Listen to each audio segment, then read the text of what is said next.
Welcome to More to Know on Daily Ad Brief. I'm your host, Kent Lewis. Joining us today from Joplin, Missouri, is Priscilla McKinney with Littleberg Marketing. Welcome to the show, Priscilla. Thanks, Ken. Glad to be here. In 30 seconds or less, please tell us a little bit about yourself.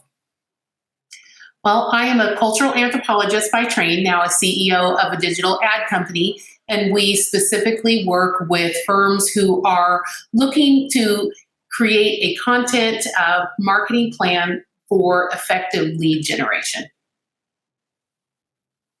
So I'm curious, I had to write this down. So you're coming from basically a cultural anthropologist to a marketer. Is that a short distance or is it a long distance?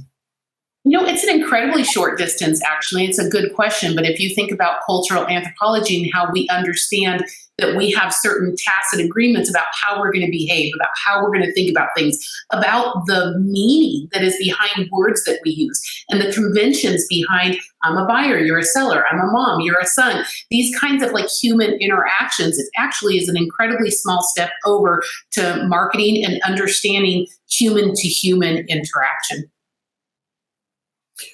And I thank you for clarifying that. It makes total sense to me, maybe not to others, but I would say one thing that you're a proponent of, based on our research, is developing buyer personas. And I'm just wondering, how important is it for brands, particularly the smaller brands that may not feel that they have the knowledge or sophistication to develop buyer personas? Well, I would say for smaller brands, it's actually even more important because one thing that we do know about digital marketing and really modern life as it stands is that it's an incredibly noisy life. And whether you're online or you're on a social platform or you're at a venue or you're in a store or shopping online, it doesn't matter what venue you're at, in person or digital. It is an incredibly noisy world out there, and we have so many choice. We have an overabundance of choice, and that is the situation that the consumer sits in and the consumer is driving for. So even more for a small business who may not have a budget to overcome some of that noise and be the loudest in the room, they certainly can become the most meaningful in the room with proper persona development and really strong marketing messaging that comes from persona development. I love it. Well said. And I think that's a good reminder for small brands that you can't be too small to be thinking about understanding your buyers and how they segment out.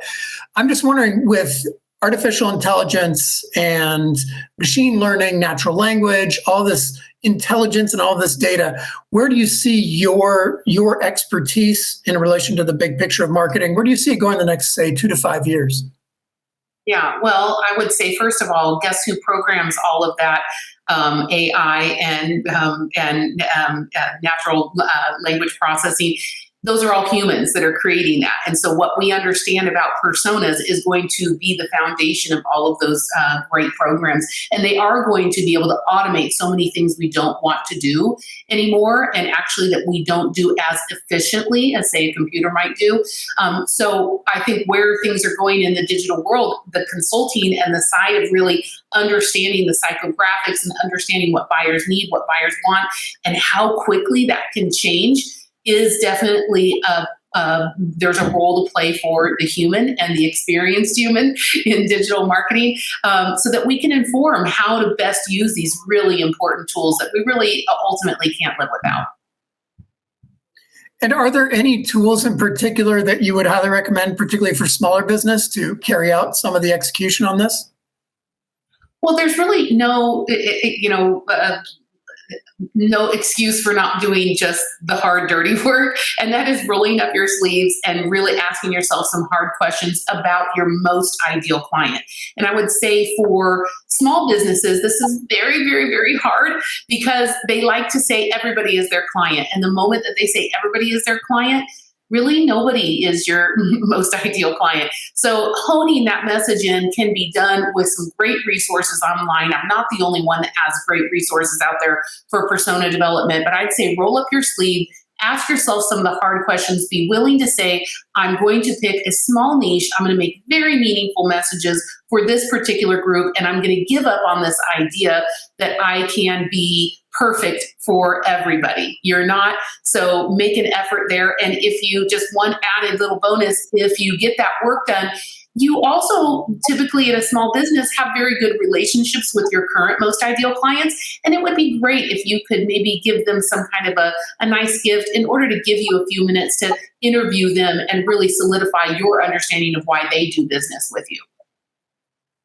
Absolutely amazing insights. Good reminders. It's not necessarily about tools or big dollars, but just going through the process, right? And I wish we had more time. Priscilla, I want to thank you for sharing your insights with us today.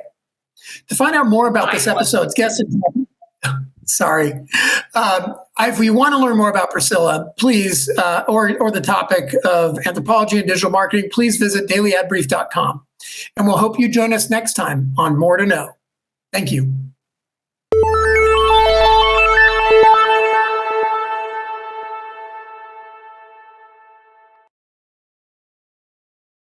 Simplify presents Addressable CTV, combining the power of TV with the targeting and attribution of digital. Simplify's Addressable CTV delivers massive reach with the ability to scale without sacrificing precision. TV buyers can generate incremental reach with household-level targeting, frequency controls, reporting, and insights. To learn more about Simplify's Addressable CTV and what it can do for your clients, visit simply.fi.